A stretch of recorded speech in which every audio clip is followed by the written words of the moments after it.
Well, hi everybody. Welcome to the third episode of the Inside Outers live stream. We'll just wait and see if we're going to have some people come in live to the segment. So just give people a few minutes to come on in.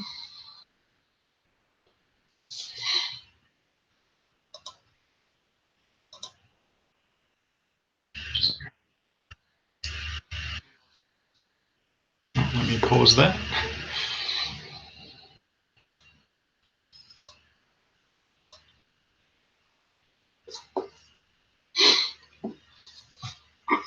Well, today we're going to follow on from what we talked about last month. For those that were there last month, we looked at the self in the concept of a tree, with the roots being essentially childhood and how we were raised and our experiences as a child, and then we looked at the fruit and what some of the fruit can have, the fruit of our lives can be as a result of those roots, and some of it can be positive and healthy, and some of it can be not very helpful. We'll go into that a little more. Just wait for some more people to turn up. I'll just say hello in the chat. Excuse me. So where are we? What's the subject?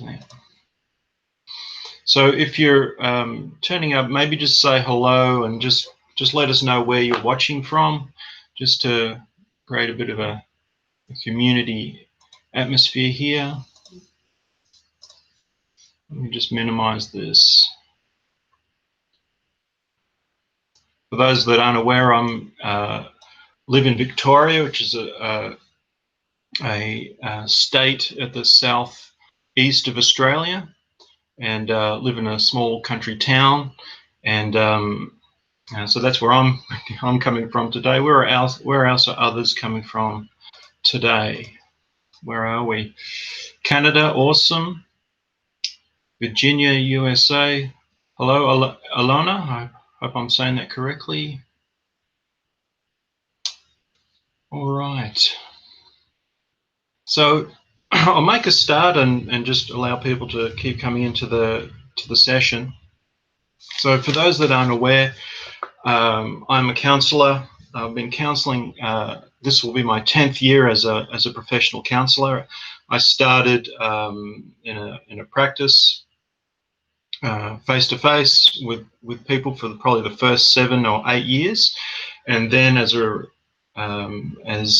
the journey progressed, I've decided to take it online and be available worldwide as opposed to just a local area. And hello, Alicia. Good to see you. Hi, Michael. Massachusetts, awesome. Alicia in Boston. Yeah, so welcome everyone to the live stream. I'll just go through a couple of admin things before we get started. Yeah, so I also provide Skype counseling, obviously, if I'm doing online counseling. So people are able to book in, do hour-long appointments via Skype, also do MBTI consulting. But you know, when it comes to counseling, I bring in a whole range of different modalities and techniques, if you like, incorporated into who I am as a person, and provide, I guess you could say, a service from that place. So just to let people know that that's what I do.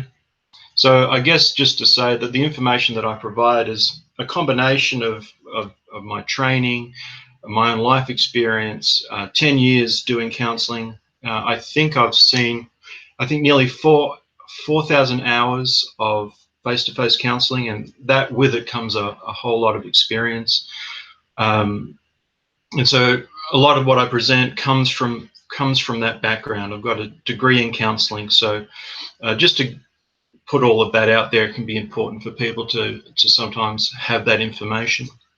So what what we're going to do today is I'm going to follow on from what we talked about last month, and I'll just touch on it briefly, just as a bit of a bridge into this episode, and go into it in a new way.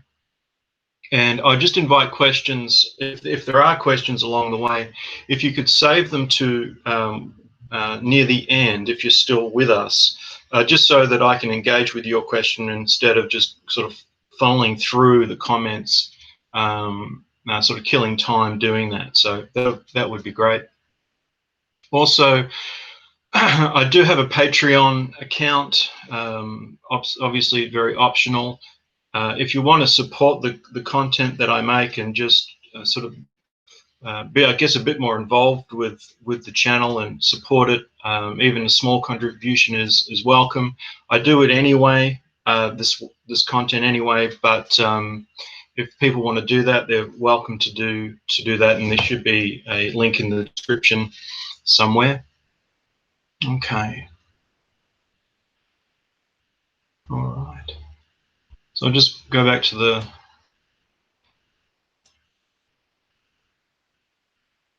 hello from NJ. Is that New Jersey? Am I getting that right?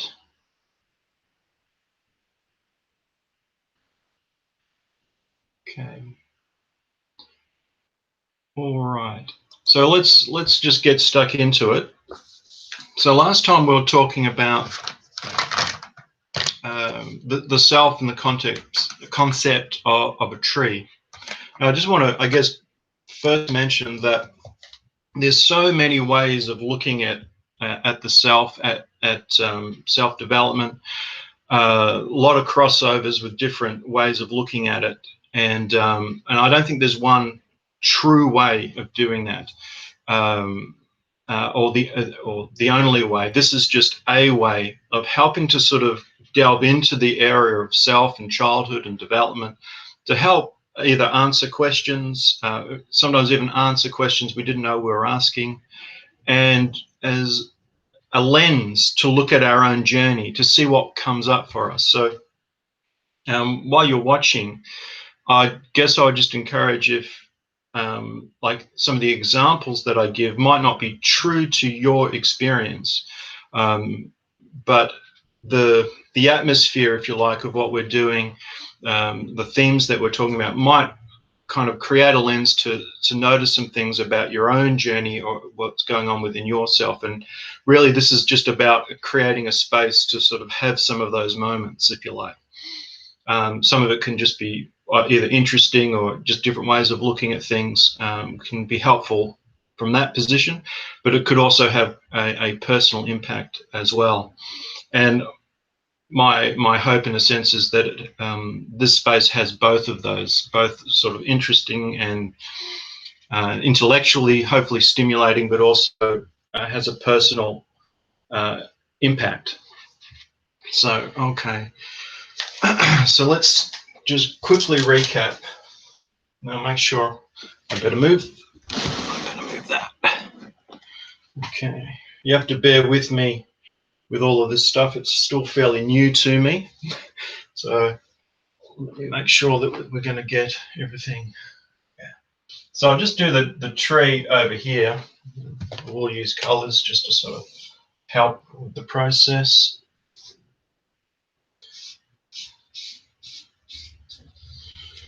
Okay.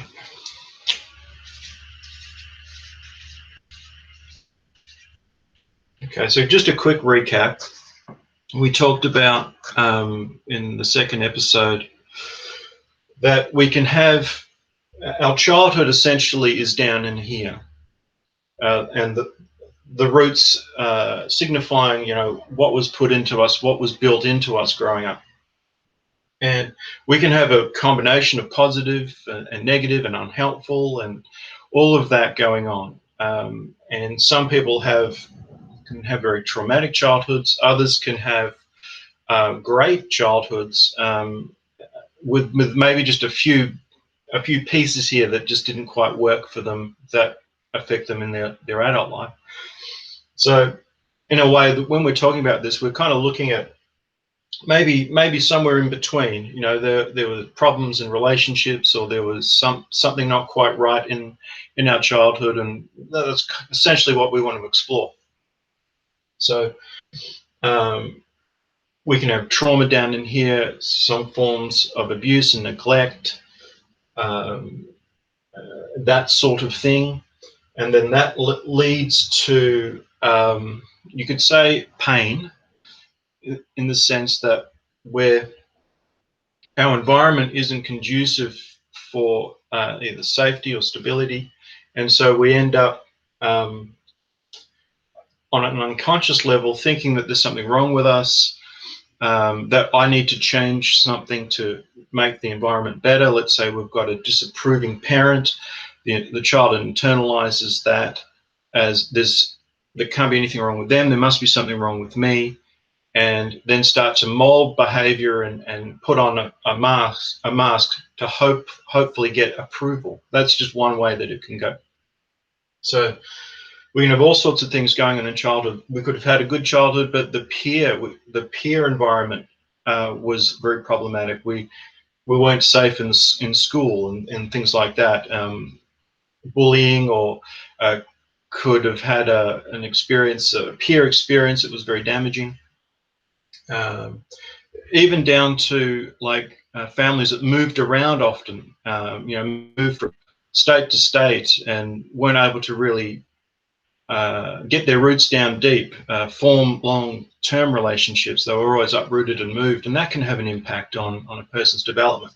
And all of it essentially can lead to pain that needs to be protected, looked after. And essentially, at a core level, we can have a sense of rejection ultimately. There's like this thing inside that says there's something wrong with me. And as we grow up into adulthood, we can have problems in relationships, we can have other issues going on that in a sense, cause more pain because of these roots. And that can be kind of the cycle that happens. And then we can find, some people not necessarily do this, but some people can find that they get into some kind of a dependency, whether it's a relationship dependency, or it could be some form of some addictive process. It just could be something that they focus on as a way to cope with the pain and the discomfort. Often pain they have no idea that's there, because it was happened at a young age and was buried quite deep. And we're very good at surviving our childhoods. We're very good at covering that over, making the best of it and moving on. And it's usually a bit later in adulthood that we start to see some of these things aren't working. Why am I trying really hard and yet things aren't working out? Why are these relationships not working? It can be all sorts of things that kind of let us know, hang on, I'm trying to improve things, and yet I don't feel good, or I don't feel right, and so on and so forth. Huge amount of things could be explored there, but just to give a bit of a flyover. Now, one of the things that I struggle with when making these sorts of videos is when I'm doing this in counseling, I'm obviously talking to somebody and they're giving me feedback, and you know, we're relating to one another. They're providing their own life experience, which helps to feed into this. So doing this, essentially, I'm like creating the person in my head that I'm talking about, and it just doesn't feel as natural to me as I'm doing it. But hopefully, just as you're listening, you're getting the idea of where I'm trying to take it all. So last time we talked about dependencies. Today I want to talk about a way of looking at how we internally are affected by our childhoods that we're usually not aware of, and they can be very subtle. And I'm adopting this from a modality called internal family systems. So I'm just going to use some of the keywords of internal family systems and explain what goes on. But to just get started, I'm going to start from here. So with internal family systems and other, modalities, we look at a reality that we have a core or a self. I usually just refer to it as like the true self. It's the self that existed before, like at conception, at birth, not a blank slate. We've got our genetics and things like that, but in some ways a blank slate in which we then engage with our environment, our childhood, those relationships. And from this therapeutic position, we look at that self is unaffected by life, in that no matter how much difficulty we may have had in our lives, that there remains that core self that is unaffected from the trauma, from the rejection, from disappointments, from poor relationships and things like that. It stays intact. And the idea is that we want to get back to that place. So let's just assume like we're born, we've got a core self, and we like to think of that core self as the sense of the self-identity is, it can't be shaped by its environment. We are, to describe this self, it is clear. It is, they call it the 8 C's in internal family systems, and I can never remember all of them when I describe them, but they're like, we can be creative, curious, calm, compassionate, these sorts of things. They're non-judgmental, very comfortable, clear, a comfortable and clear place to be in self. And then we get into our life experience, and we deal with this world that can sometimes be very unfriendly. Sorry, there's a comment here. Our soul, you could say that. You could say the soul, for sure. Okay, so let me just maybe check in with you guys and just see, is this making sense? Am I going into it enough, going over it enough for it to be congruent so far? Can I just get a sense of where people are?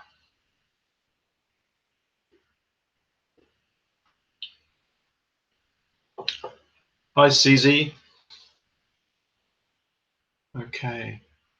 I should state, am I making sense in regards to what we've talked about here, as opposed to, because I haven't gone into this yet, so I'm not asking you to, am I making sense here yet? Yes, it makes sense. Yes, okay, totally, great. Okay. So we're coming from the premise that we have this part of us that's unaffected from the difficulties of life, and we can find our way back there. But then we get into, let me just grab a few notes here to help the process, but what we call protectors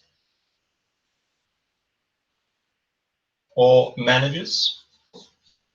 I'll go into these. And the other one is firefighters. And I won't go into that too much because I basically went into it last time. Excuse me. Firefighters, essentially the dependencies, the addictions, the things that we might do compulsively to deal with either immediate pain and discomfort or that low-level pain and discomfort that we might have. And we also use firefighters when our protectors, our managers, and what I'll go into next, our exiles, are worn out. These parts of ourselves become worn out, and so we move into this sort of medicating part, or this something. It doesn't, it could be shopping, right? It could be anything. Just something that helps us escape our situation. And then we have, make sure we're in the screen here, what we call exiles. So I'm just going to try and put some examples of what this could look like. And I'll just be suggesting, as you're listening to this, see how, does this apply to me in any way? Does this make sense to me? So looking at the roots. So the roots essentially have a relationship with the exiles. It's a kind of way of looking at it. And the managers and the protectors have some kind of, have a kind of relationship with the fruit, meaning We could have relationship problems and control issues, and a control could be a way that we protect ourselves. Always have to be in control. Have to always be in control of the conversation, in control of what people are doing, and that sort of thing. So we look at the roots and look at the exiles. The exiles can be a range of things. So let's go through them. They could be emotions generally. We could come from a childhood where just general emotions weren't reflected, they weren't acknowledged, there wasn't a room to have them, to experience them. Now that could be for a range of reasons, but we want to just see it, well, in this context, it's just looking at it that generally emotions weren't communicated, or that they were communicated negatively. So anger was always destructive and things like this. And so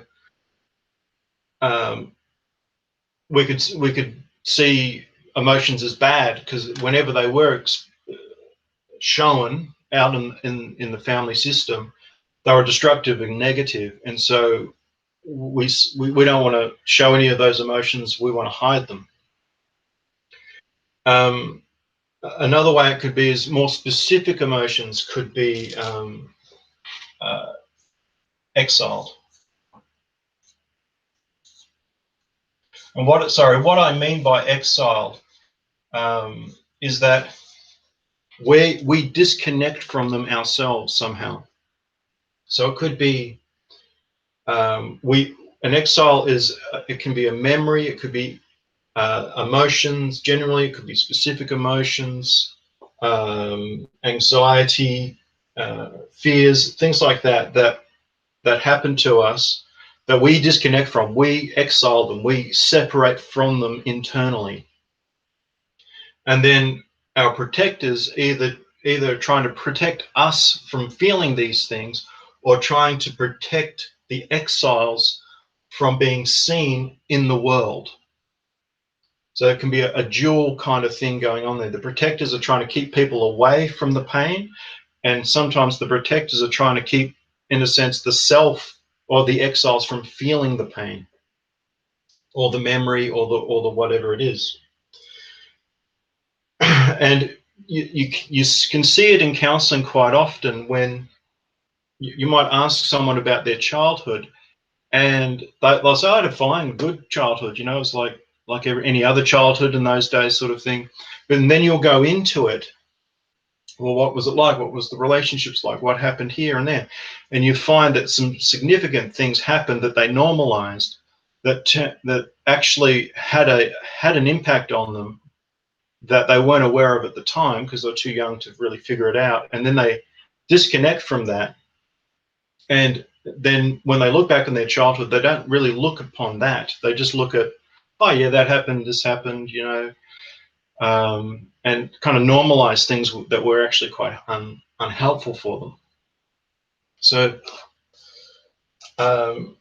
other things could be like either fear generally, or they could carry fears about specific things. The child could have had certain experiences that caused a fear reaction that didn't get dealt with, and then that gets disconnected from. Often, anger is an interesting one because it can be an exile or a protector. So I'll just put anger up here. So for an exile, the person is disconnecting from any anger. They don't want to feel it. Maybe the environment didn't allow them to experience their own anger, and so they suppress it, they disconnect from it.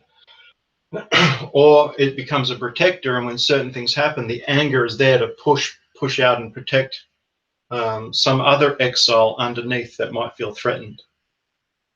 So anxiety could also be an exile or a protector. And what that could look like is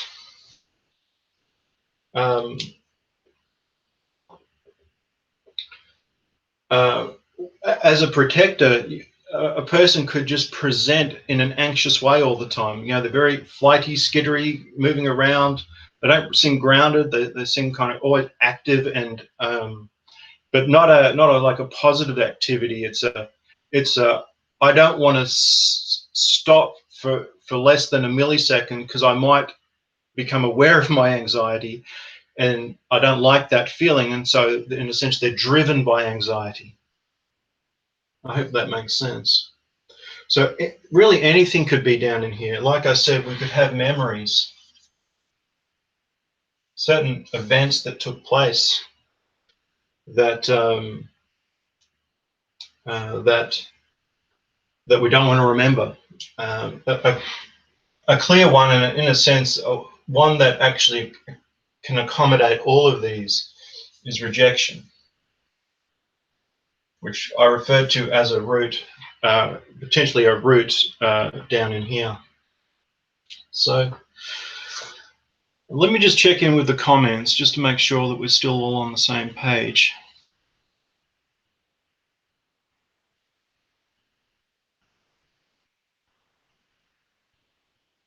Tomorrow is yesterday. That's possible. But again, there's so many other things. Tomorrow is yesterday that could play into this, but it's certainly a possibility that it would be getting back to self. It's both and. It could be getting down to the roots of if there is a root of the mental illness. Let's say it's depression, and then we find out that the childhood had like, again, all emotions are denied in the childhood, in the child and in the child's environment. They're not regulating, they're not feeling and processing their emotions, which over a period of time becomes very debilitating. Could lead to, like, you know, a depression, a physical depression, and then they get diagnosed with depression and they're on medication. So trying to reverse some of that, if that's the situation, would be to resolve the emotional, the part that wasn't able to express and feel emotions, start to express them. Because oftentimes people that are depressed, they have an anger issue.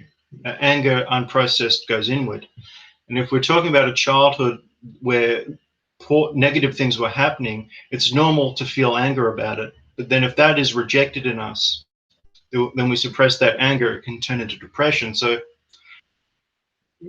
sorry, to get back to your question, moving back to the self could be resolving that as a way to get back to the self. But there can also be the experience of being in this self that creates a very clear,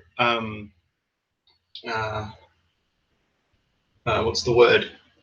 Like, if we find ourselves, we can find ourselves actually coming back to here while we've still got this stuff going on. But being here helps to create a, what's the word there? A perspective, for the want of a better word, and can see this stuff in its proper order. So rather than identifying with this stuff as self, we have this experience that helps us then to deal with this sort of stuff. So long way of trying to answer that. I hope that kind of goes there. I'll just keep going with this because there's some good questions there. We'll save the questions to the end. So where are we? So managers could be, you could see managers as more of an external way of managing the self. So it could be like either always being on time or always being late as a way of trying to control an environment or a situation. We could have often a protector is perfectionism. We don't feel like we feel as though there's something deeper down. We think there's something wrong with us, and so we use performance and perfectionism as a way to try to convince the world and ourselves that there's nothing wrong. And the ironic thing about it, in a sense, is there is nothing wrong. In a way, the thing that's wrong is the thing that we haven't resolved, if that makes sense. I don't know if I said that quite the way I meant it to, but I'm meaning it from the position of, if we're born here and then we have a life experience that leads to the exiles and the protectors, we can live from this place and not obviously not know that we are. We're so familiar with it that it feels like us. And it's only when stuff starts happening in our lives, things aren't working out and things aren't resolving themselves, that we might start asking questions, start seeking answers that lead to discovering some of this. Often, though, what people can do is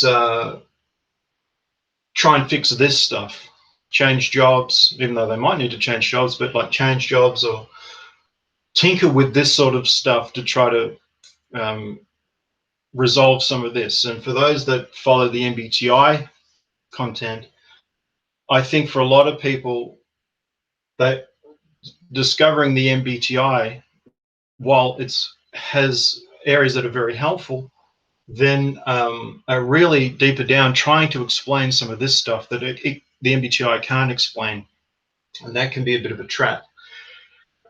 But let's go into it a bit more. Another thing that can happen is when this system starts to break down, and this could take years to happen, or it could happen every, once a week or something, where the perfectionism doesn't work, where we make a mistake, or someone points something out that we did wrong, and then that's like the worst thing in the world, and we can feel really, really horrible about it. We have these other protectors. They can often be quite critical, and it's like a self-attacking type part. So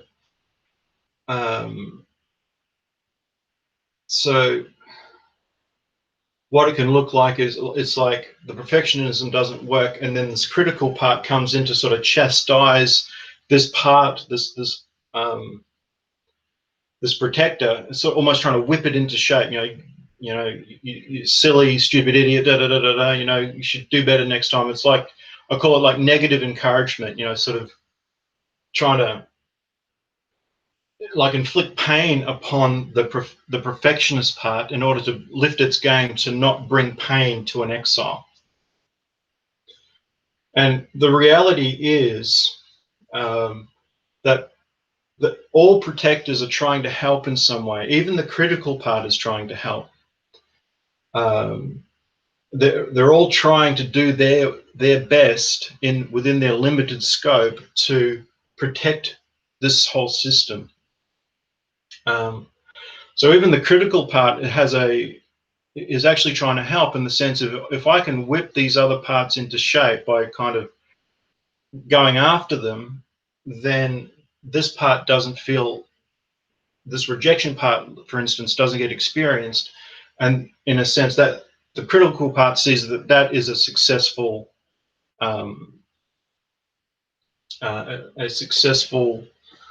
outcome. But the reality is that protectors ultimately bring on the very thing that they're trying to protect the exiles from, but they don't know that. So what that could look like is there could be a protector that just avoids conflict, and this protector could sees conflict coming, is activated, and then does all of these little micro strategies to try to avoid the conflict in some way, shape, or form, which could actually bring on conflict. If the other person's trying to deal with them, and this person's trying to avoid conflict and start saying things to try to, get away from the conflict, that could actually, the other could see that they're trying to avoid, they're not being like honest, or they're trying to fudge something in some way, which actually invites them to come even more into not their physical space, but ask more questions to try to resolve something. And so they bring on the conflict that they were trying to avoid. And the reality is, in a lot of cases, if the person's able to recognize that this conflict could be, yeah, there's something here that is of a conflictual nature, but I've got to deal with this. The actual dealing with it will, in a sense, avoid the conflict because they're just dealing with the situation at hand. So I hope that all makes some sense.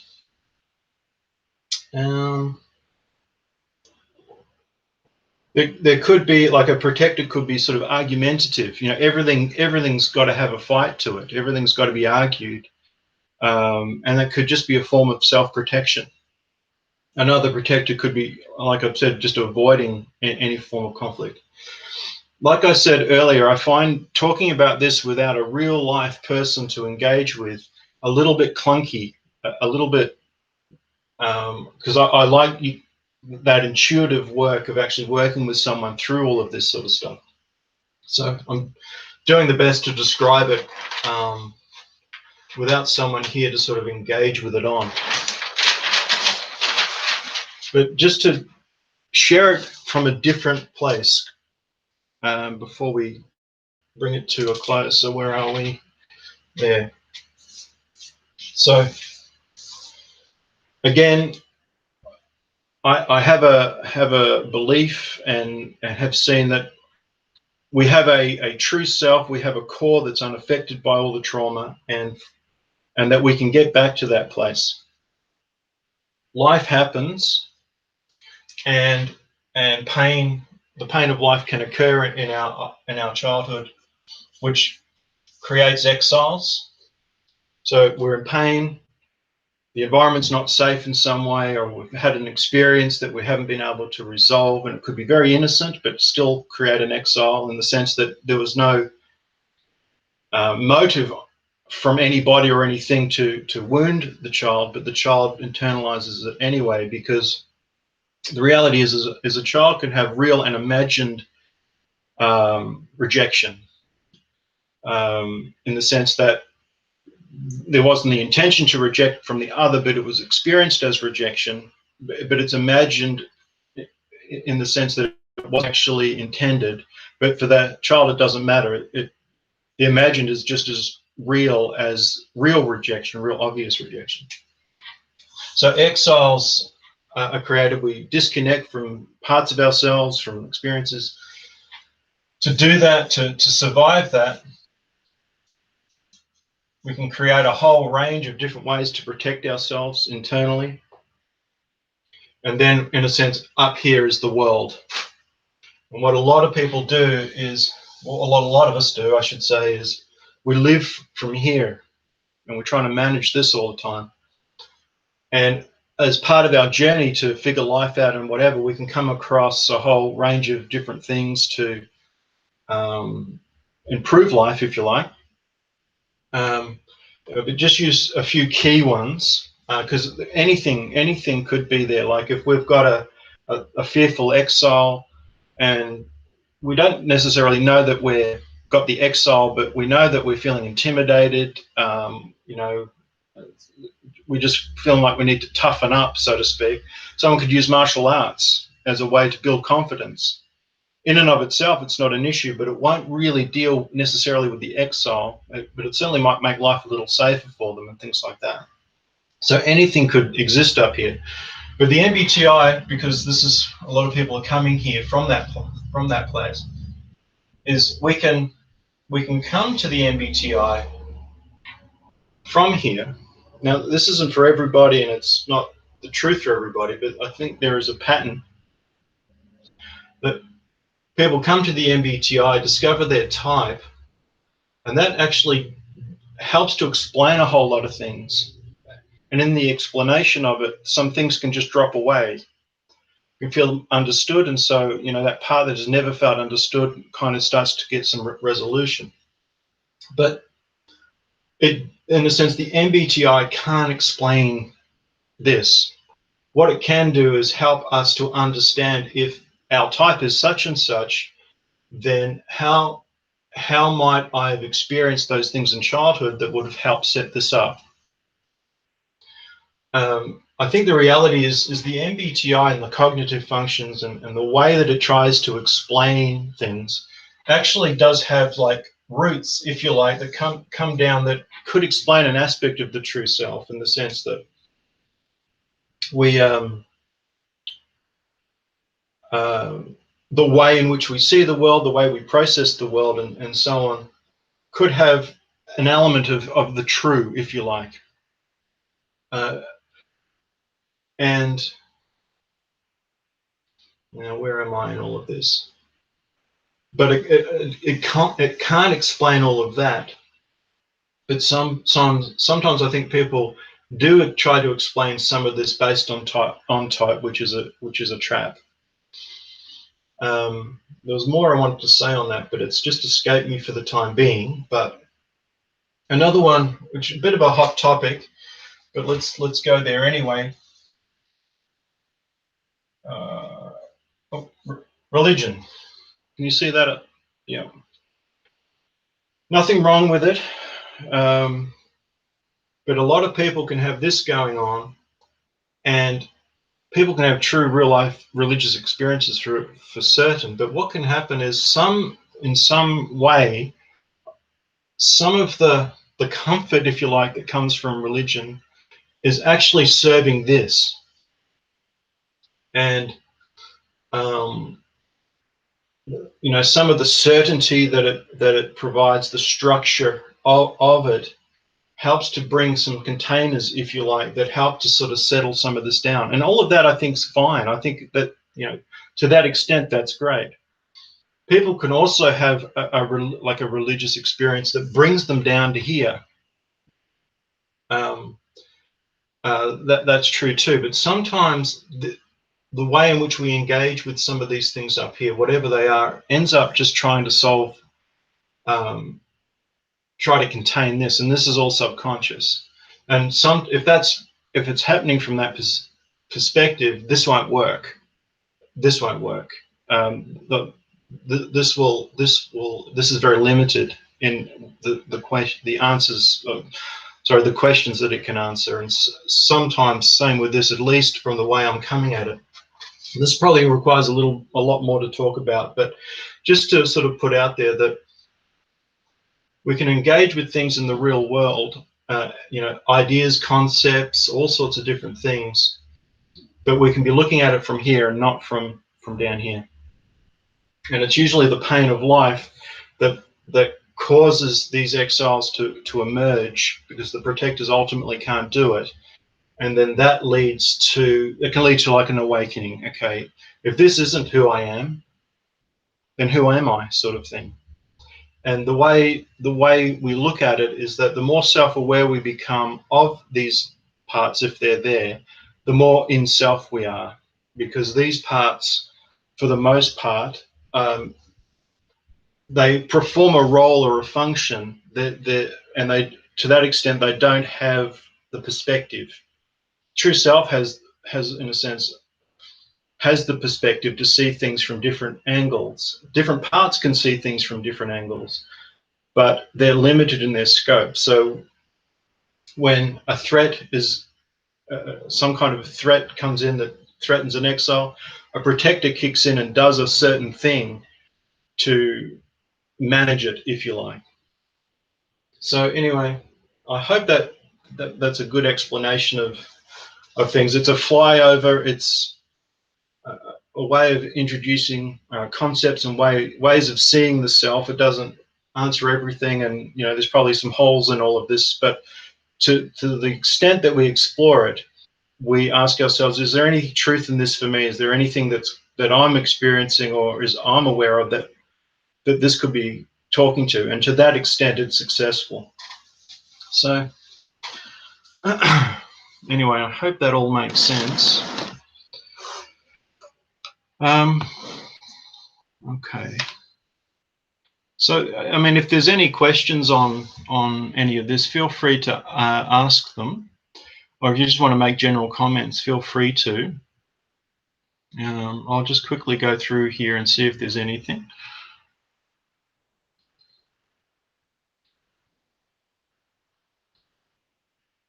because there's so many different ways of looking at this sort of stuff that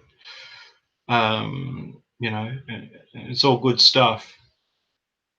You know, whatever it is, half an hour talk's not going to solve the world's problems. It's really just about exploring things.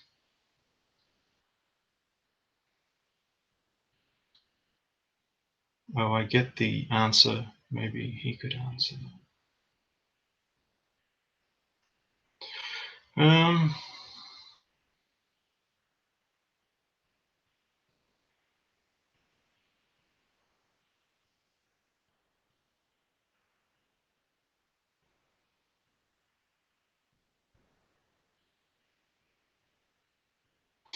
CZ, it's possible.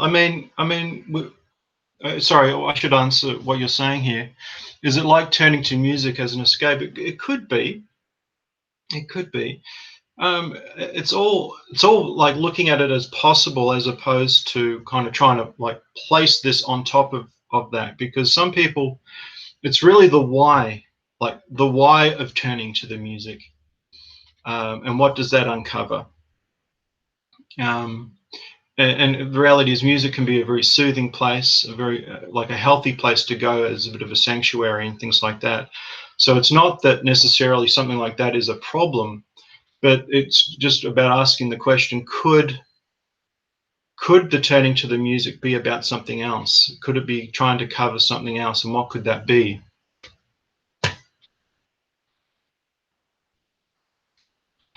The thing I struggle with the comments is actually trying to stay engaged with everybody and engaged with the question and giving it its full attention.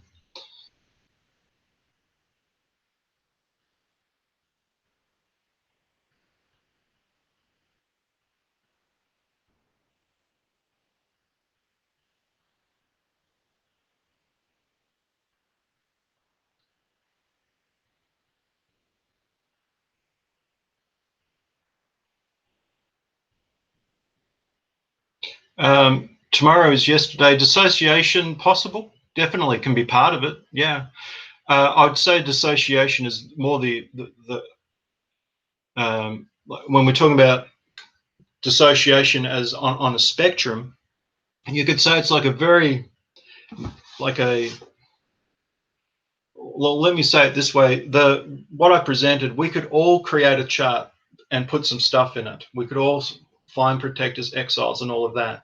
So it's kind of, this is kind of like a normal way of looking at a form of dissociation, meaning um, um, we can be acting unconsciously from our parts or from an exile and not know it. And to that extent, you could use the word dissociation. And then in extreme trauma situations, we could be moving more into like true PTSD and dissociative identity, borderline personality. All of those sorts of things are on the far end of the dissociation spectrum. And life and child could certainly have that impact. I mean, it does. It does have an impact on children in that way.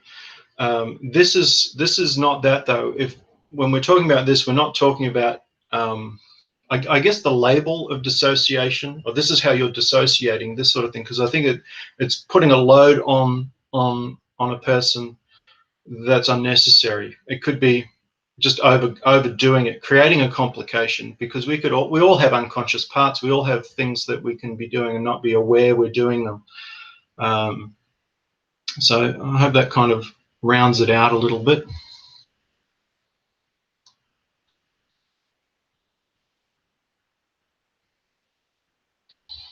Alicia.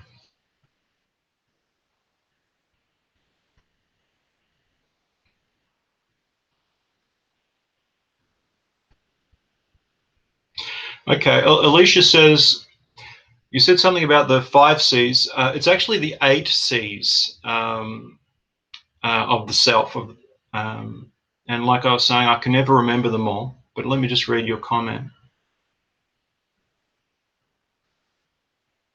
Can you speak more about how one can tell that they are functioning from their true self and not a part? So that's a good question, because sometimes when we recognize a part that's operating and we can get some distance from it and look at it, because in a sense, if we can, it's often in counseling this happens. It doesn't have to be counseling, but it often happens in that context. Is let's say a person comes to a session from a place of perfectionism, and then in the therapeutic process, we start to really focus in on this perfectionism part, and then we can start to create some distance from the part. And so, like, what does perfectionism do? Like, ask sort of some externalizing questions. What can this part do? What does this part do? Why is this part doing it? These sorts of questions that we ask the self, ask the parts, we can start get a sense of why it's there and what it's trying to achieve. And in that sense, we can start to get observe the part within us instead of being in it. An easy example for that is when someone's angry versus someone is aware that they're angry. Someone's in their anger. There can be a slight out of controlness to it, and they're saying things and they're behaving in ways that are contrary to who they are normally, and they would even deny that they're angry. You know, you've heard it, probably seen it. You know, I think you're pretty angry. No, I'm not angry. You know. And they're in it, and there's, for whatever reason, they're threatened, and they're coming out of situation from the blinkers of the anger, versus someone saying, you know, I'm sitting here, I'm aware, as we're talking, I'm aware of an anger coming up. I'm feeling it here. Get the sense like there's an annoyance about this or about that, and that's that sort of more self-aware anger, if you like, where a person can engage with it and get underneath the anger. But getting back to the perfectionism illustration, we start to become aware of this perfectionism part and what it's doing. The way to find out, okay, because that could actually feel a lot better than being in the perfectionism. And in that sense, it's like we're getting a bit closer to true self, if you like. And I don't want to get hung up on the term true self and the self and what it is and what it isn't, and how do you know that it exists and all of this sort of stuff. I don't want to get into that kind of dialogue here, but so I'm addressing your question, Alicia, but I'm just aware that not your question, but this environment can lead to sort of getting really bogged down into some of this.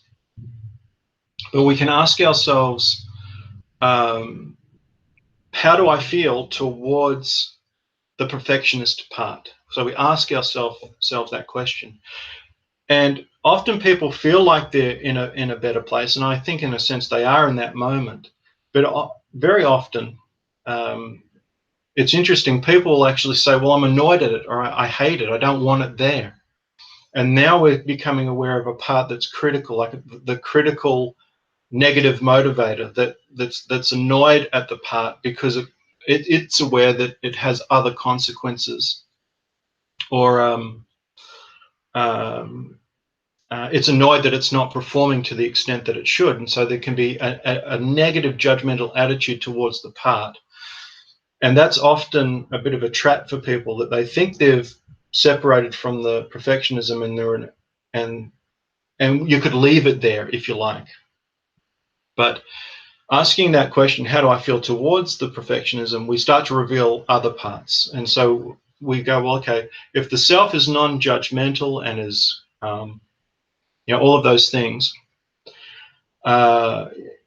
compassionate, kind, calm, clear, then that can't be, you know, our true self that's being like that towards the perfectionism. So then we want to get curious about that. You know, what is this part doing?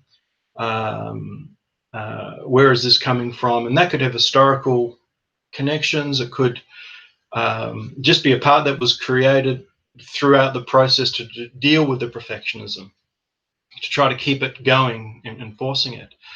And that's what I was meaning before. Ultimately, that sort of this protector exile way of living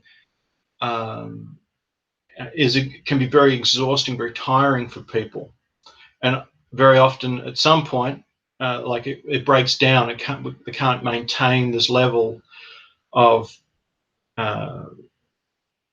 perfectionism, or just living from that part can be very exhausting, and that's when we can move into the firefighter and things like that. So when we start to talk about the part that's critical, we start to get a look at that part and think, yeah, what's that about? Where's that coming from? Because a person can often be surprised that they have that there's an attitude like that towards the perfectionism or whatever. Like they're like, yeah, this is odd. I didn't think I carried this, and that can often bring a person back to what there could be something else there as well, and you just keep going back. But that once they're aware of that critical protector, and they've got a good sense of it, they're not being antagonistic towards the protector. They're aware that there is a part that's being negative towards it. We can then ask ourselves, how do I feel towards this critical part and the perfectionism part? And usually when we know we're in a better place in the self, is that we can have compassion, we can have curiosity, a non-judgmental. It's just like, oh, this is, I can see what it's trying to do, and there's a lot more compassion that's going on in that space, and that the evidence, from my perspective, is in the client's presentation and what they're communicating and what they're reporting back is a very clear and calm, and like they're not in any of the trauma or any of the negative parts. There's a stillness, there's a rest. It just is. It just is calm. It's a different way of being.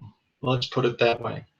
And I don't think you can convince people of this and all of that. We need to have an experience of it for it all to make sense. So, Alicia, I hope that answers the question for you.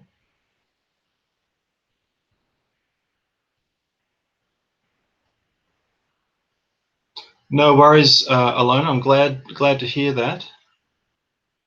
All right. What else have we got here?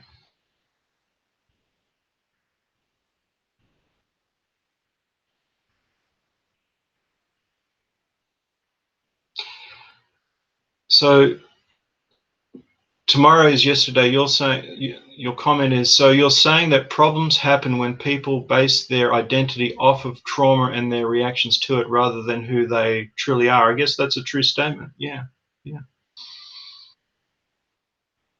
And the reality is this can happen in very subtle ways, for subtle reasons. And I think no matter what journey we've had, and whatever childhood or whatever we've had, in nearly every case, I think we do separate from the self and get caught up in these other parts, and live from there. And that like, the journey of self-actualization, or whatever word we want to use, is about getting back to that place, and we get back to that place through that self-awareness. Ultimately, that self-awareness and choosing to be curious about what's going on within us, and the why, often the why of what's going on within us. And of course, then life, as I was talking about, we go into the MBTI, we can go into all range of things in our lives that help to maybe give us another piece of the puzzle, that help explain a certain aspect of our journey, or and there's just the organic nature of the journey that, I just see like this live stream is just a tiny piece of, potentially a tiny piece of that journey. So what I was trying to say before about the true self, and it wasn't actually a response to your question, Alicia, it was actually a separate thing I was thinking, was using this sort of live stream to start sort of debating what the true self is, and and all of that, that sort of the philosophy of the self, if you like. Just wanted to avoid that, because everyone's going to have their own opinions, and it's all, in my opinion, it's all just language, just ways, because no one really knows, right? Like there's all the theories in the world, but I think it's what fits for each individual, what helps to explain their experience, and all sorts of language can be used to do that. And it's just what really fits for the person. And I guess I just want to avoid sort of debates, if you like, about it all. I consider that sometimes a bit of a waste.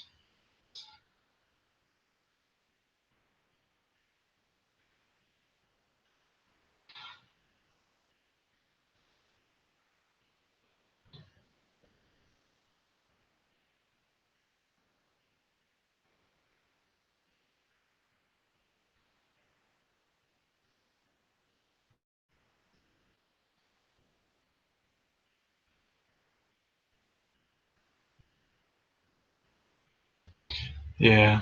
I don't think it really matters. Tomorrow is yesterday, about whether it's moving towards or backwards. It could be down or up. Uh, I think, sorry, let me just read your question more closely. Is it better to accept these responses and this trauma to be stronger, or is it better to try and forget it? Well, again, I think it comes down to where a person's at. The reality is that some people, there's trauma that's just so difficult. It's better to manage it than resolve it, in a sense. So it's really down to each individual's journey, where they're at, what it is. Sometimes it's not the right time. Sometimes it's helping to contain trauma if it's bubbling up, and it's very complex. Where I'm coming from in this live stream is, I guess you could say, the middle of the bell-shaped curve. People's average experiences, for instance, someone's childhood neglect can be a form of trauma. It is a threat to the self, neglect. And so, we can do some work to resolve that. So it really just comes down to each person. I'm not sure, I've sort of maybe missed a few questions here. It seems to have been coming to a close.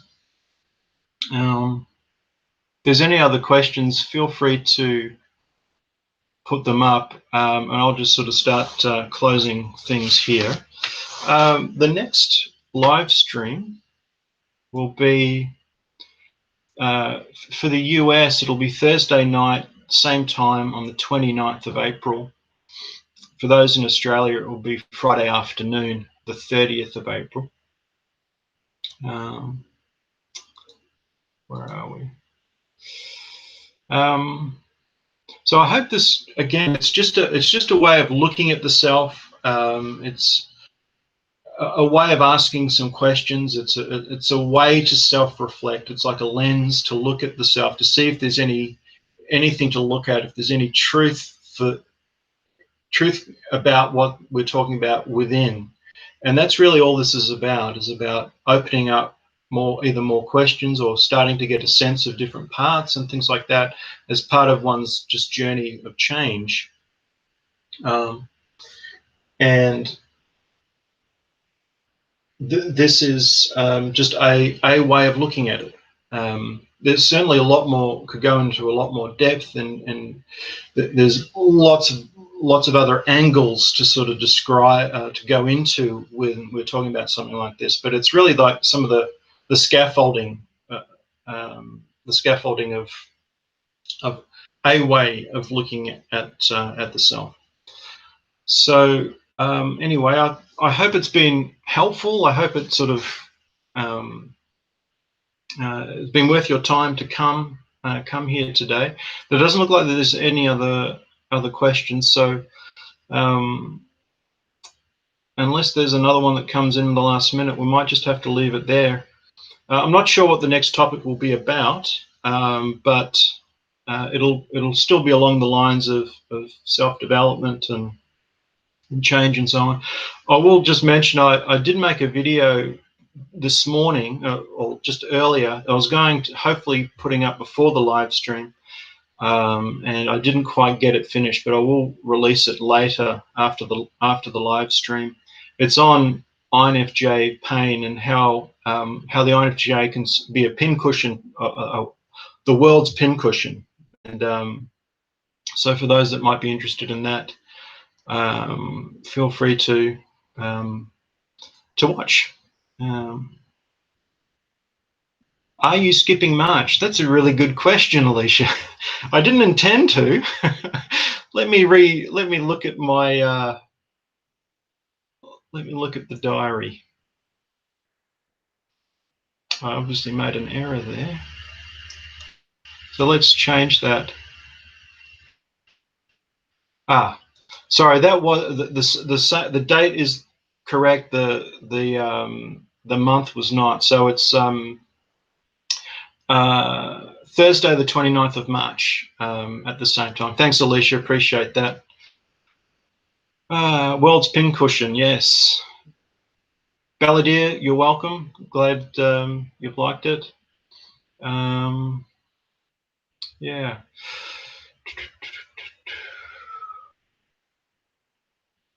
So I'll just read one more question here. So MBTI gives you the blueprint of the building, but it doesn't tell you where the furniture is and where the people are. Yeah, I guess you could say that. Yeah, lots of different ways of looking at it. All right, let's leave it there for today. I hope it's... You're welcome, Alicia. Yeah, I hope you've enjoyed it. See you again. If you're wanting to come back, I'll see you again next month. And I'll probably be releasing videos over the next month as well, so look out for those. If you're not getting the notification for the live stream, you can click the I think the bell should notify you of the live stream. And yeah, anyway, thanks everybody. It's been good sort of putting all of this out there today, and hopefully it has some meaning, and I'll see you again next month.